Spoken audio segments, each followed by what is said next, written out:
define un plan de negocio y haces tu business plan, ¿no? Y entonces, bueno, pues defines qué pasos vas a dar, qué hitos tienes que conseguir y te pones a trabajar. Ya tengo mi business plan o ya tengo mi plan de entrenamiento y ahora empiezo. ¿Y qué nos puede pasar cuando empezamos? Una excusa inteligente es esa que nos creamos, esa que nos decimos a nosotros mismos para autoconvencernos de no voy ni siquiera a intentarlo. El buscar una justificación, a priori sólida para no acometer, para no intentarlo, ¿no? Y es que se trata de actitud con C y no aptitud con P. O sea, estamos hablando de que las personas que no desisten son aquellas que tienen una actitud especial.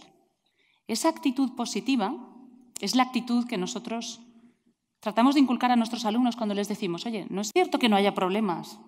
Lo que pasa es que a nuestros alumnos les estamos diciendo, ante cada problema, traer una solución.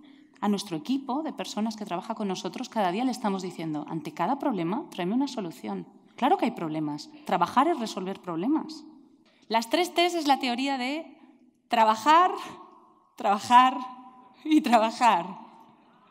Empieza en pequeño. ¿Qué hacen los emprendedores? Con todo esto de las metodologías ágiles. ¿Qué son las metodologías ágiles? Al final es, saco un mínimo producto viable, que es una maqueta, que es un prototipo, la saco al mercado y empiezo a mejorarla a medida que el cliente me va dando inputs.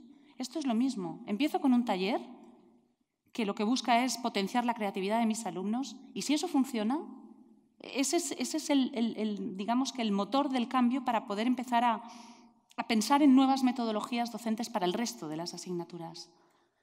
Fijaros, los planes a largo plazo, los grandes planes, los macroplanes ya no funcionan. Entonces nos tenemos que dejar llevar por esa parte de instinto / intuición. Y eso nos hace ir dando pequeños pasos y corrigiendo de una manera muy dinámica, ¿no? Adapta tu registro, trata de ganarte, de captar ese interés, de captar esa atención. Tenemos un reto inmenso delante de nosotros y ese reto es el de que estamos formando a personas, estamos formando a generaciones futuras que van a trabajar en profesiones que todavía no existen. Estamos formando a gente para puestos que no se han inventado todavía, para trabajar en organizaciones